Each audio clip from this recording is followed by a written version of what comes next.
UK's Bermuda Triangle, the quaint village where 7-foot aliens creep in Hedges.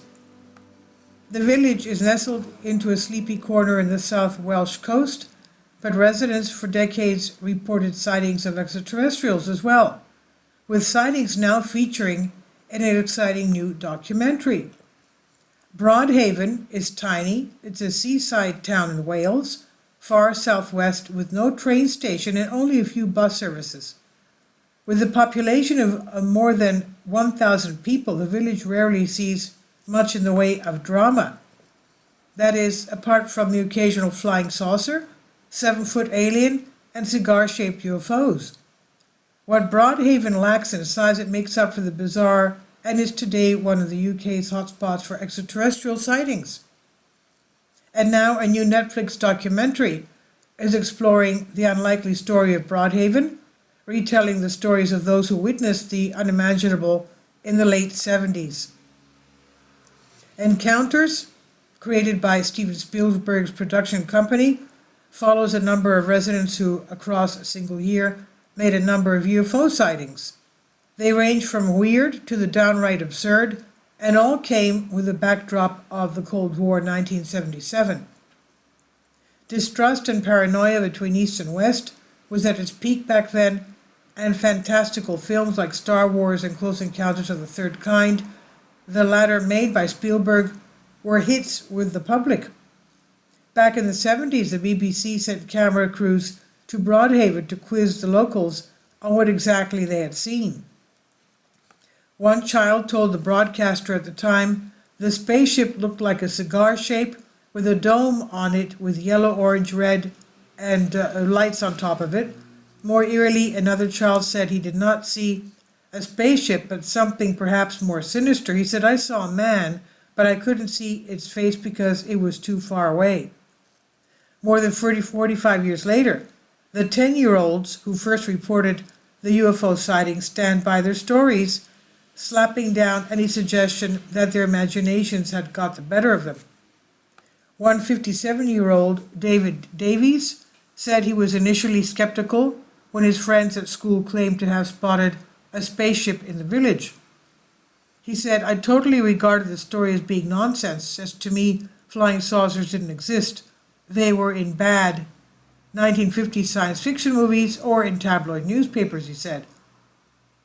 Driven to prove them wrong, he set out into the depths of Broadhaven, but saw exactly what he did not plan to see. He said, "From behind some trees, this thing popped out in front of me. It was silver, cigar-shaped, and about 45 feet long, and there was just this thought that came into my mind that I had to run away. Mothers can tell when you're lying, and mine was absolutely convinced that what I was saying was the truth." Gripped by the UFO pandemonium, the local school headmaster, Ralph Llewellyn, rounded up the kids and asked them to draw and write an account of what they saw, making sure to separate them when they did so. It's not like today, where there's social media. There was no social media at the time, no mobile phones, so there was no opportunity to have collaborated, Davis told BBC. Mr. Llewellyn later told BBC Newsround that the children's accounts and drawings were all extremely similar.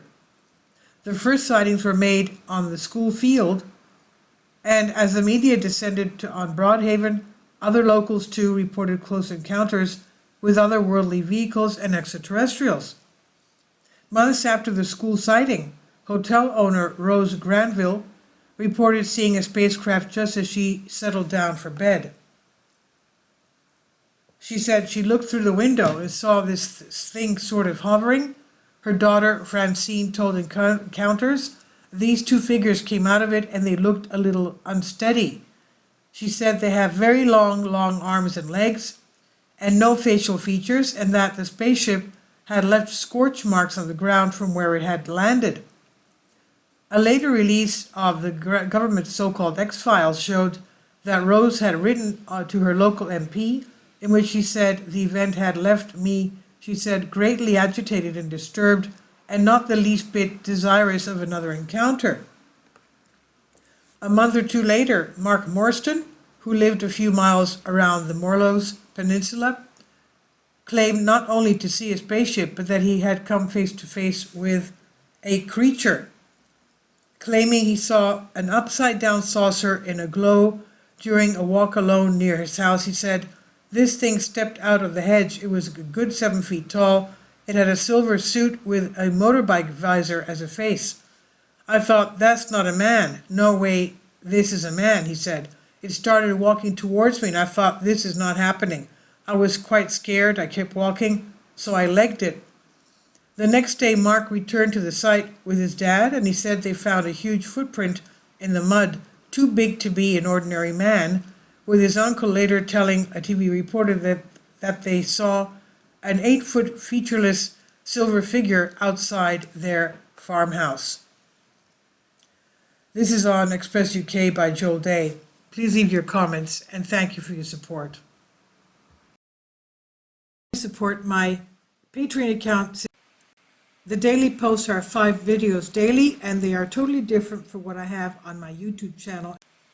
Thank you so much for your support and that you find all my content so interesting. You'll find the Patreon account details in the description box below.